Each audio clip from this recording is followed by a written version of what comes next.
L'humanitaire est partout, sur tous les fronts, mais depuis sa période de gloire dans les années 1980, sa nature a bien changé. Le sans-frontiérisme a du plomb dans l'aile.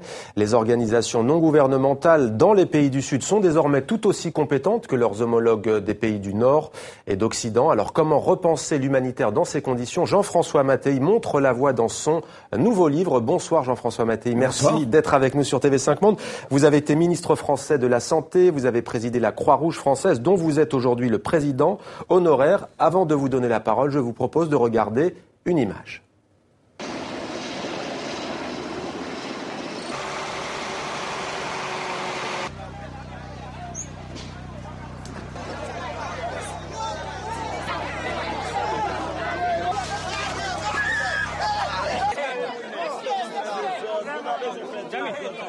Jean-François Mattei, c'est sur ce paysage dévasté, sur cette urgence que commence votre livre, Paysage de désolation, en Haïti. Nous sommes alors en janvier 2010. En quoi ce moment est-il, selon vous, particulier pour l'histoire de l'humanitaire ?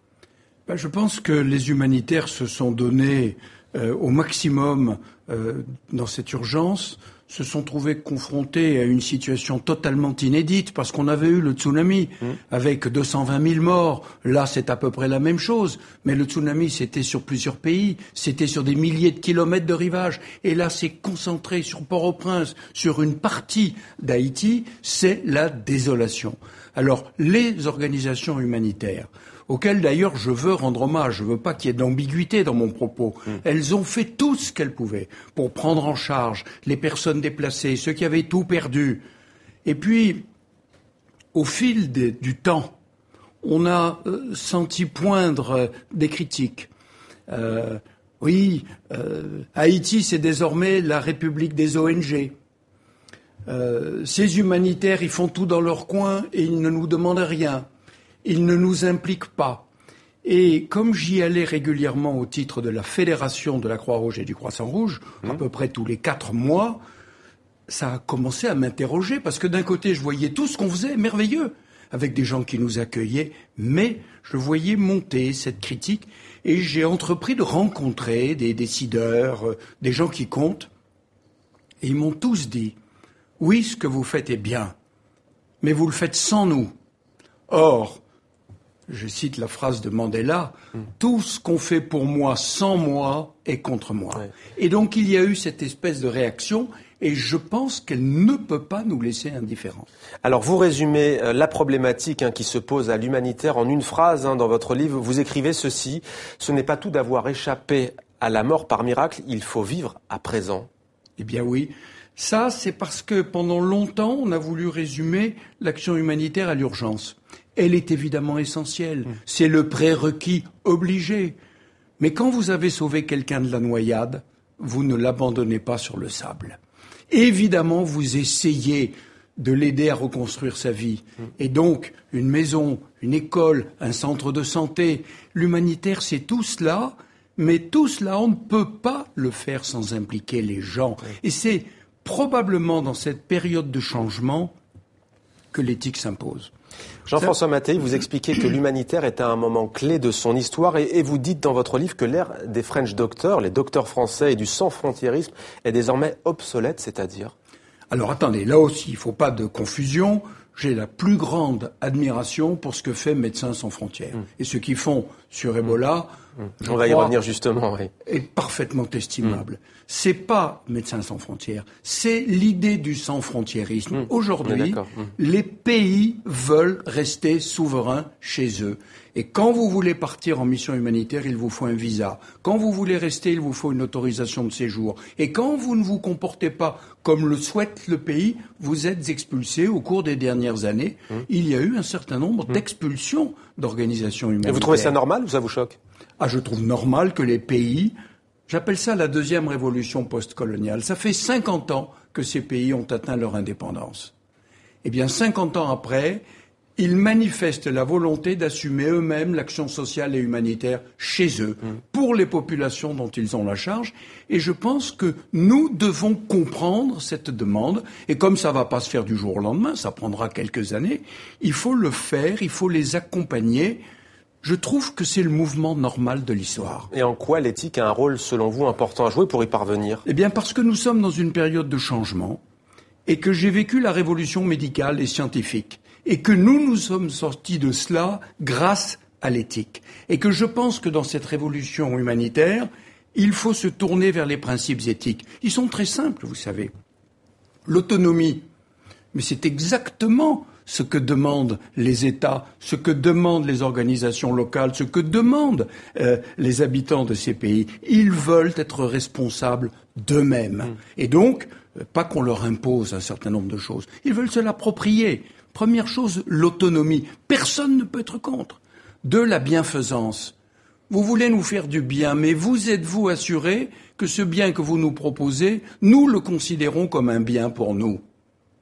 Quand vous envoyez des appareils biomédicaux en brousse, eh bien j'en ai vu qui étaient dans des remises et ils nous disaient mais on nous envoie ça, c'est très gentil mais ça nous sert à rien. On ne sait pas les faire marcher, on ne sait pas les entretenir et on a une électricité qui est un peu aléatoire.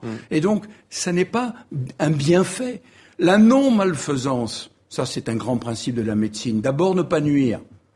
Or, sans le faire exprès quelquefois, on fait du mal. Quand vous dépistez le sida, mais que vous n'assurez pas derrière une prise en charge médicale, vous faites du mal.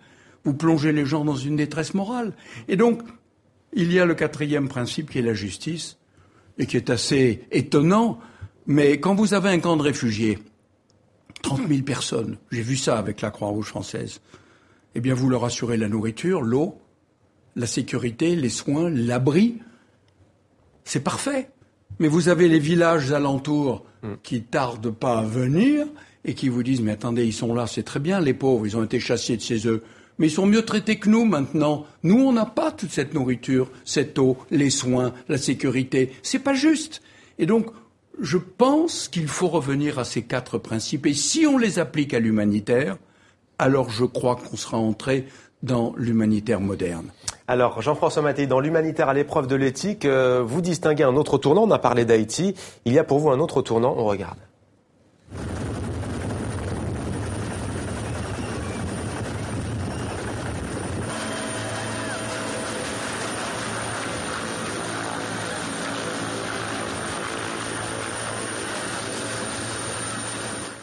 Et c'était il y a 10 ans, Jean-François Mattei, ce tsunami, ce raz-de-marée géant avait ravagé plusieurs pays d'Asie du Sud-Est. Catastrophe, vous avez cité le bilan tout à l'heure, plus de 220 000 morts. Selon vous, elle a agi comme un révélateur, cette tragédie. Elle a révélé une forme de défiance du public, des donateurs vis-à-vis des ONG, via les médias et les hors-médias. Les donateurs exigent désormais des comptes. Mais c'est pas que les donateurs exigent des comptes. Je crois qu'ils ont raison de demander ce qu'on fait avec l'argent qu'ils donnent. Mais il y avait un malentendu profond dans le public, dans l'opinion. Humanitaire égale urgence. Et ce que je vous disais tout à l'heure, moi je l'ai découvert lorsque cette femme de pêcheur indonésien était au bord de la plage et nous avons parlé, elle m'a dit « Mais moi j'ai perdu mon mari, mes enfants, ma famille, ma maison, tous mes biens. Vous m'avez sauvé la vie. Mais que vais-je en faire maintenant ? Ben, c'est pas à ce moment-là, parce qu'on lui a sauvé la vie, qu'on s'en va. C'est pas possible.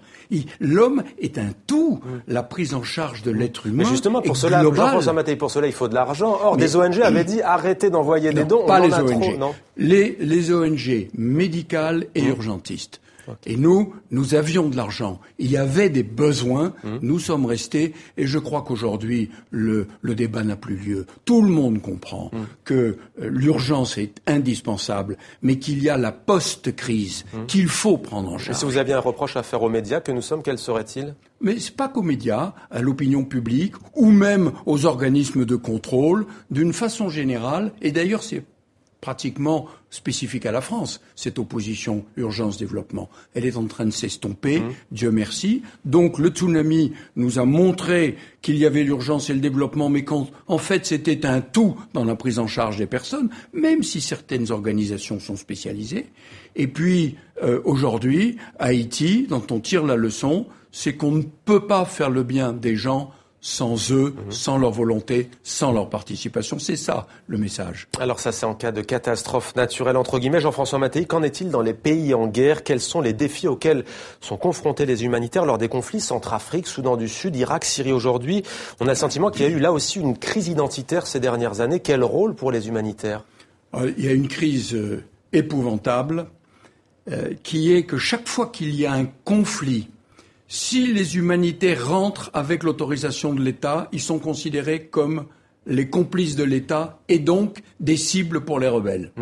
Et s'ils rentrent sans l'aval de l'État, c'est l'État qui les considère comme hors la loi. Et aujourd'hui, les symboles, comme la Croix-Rouge, ne protègent plus. Au contraire, les humanitaires qui persistent, courageux, ils doivent s'anonymiser, ils doivent se banaliser. Les drapeaux, les symboles doivent être supprimés. Et oui, on a une difficulté supplémentaire qui est l'accès aux populations et l'insécurité. Mais sur le rôle même, est-ce que parfois, quand on est humanitaire, on ne se dit pas quelque part, on pérennise indirectement les conflits? Tant qu'il n'y a pas de solution politique, les mots restent. Oui, vous savez, la Croix-Rouge est née sur le champ de bataille de Solferino en 1859. Et quand Henri Dunant a créé la Croix-Rouge, il ne s'est pas soucié de savoir s'il validait le régime impérial de Napoléon III ou autrichien. Seules les victimes comptent.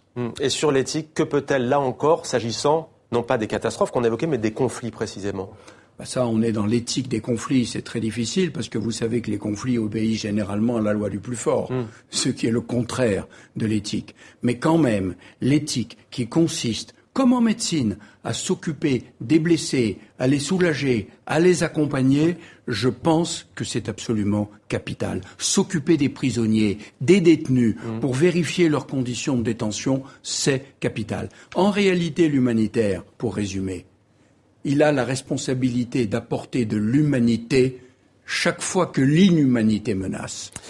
Merci à vous, Jean-François Mattei, d'avoir témoigné dans 64 minutes, Le Monde en français. L'humanitaire à l'épreuve de l'éthique. Il y a notamment une phrase de pasteur qui dit « Je ne vous demande pas votre race ni votre religion, je vous demande vos souffrances ». Merci à vous d'avoir témoigné dans 64 minutes.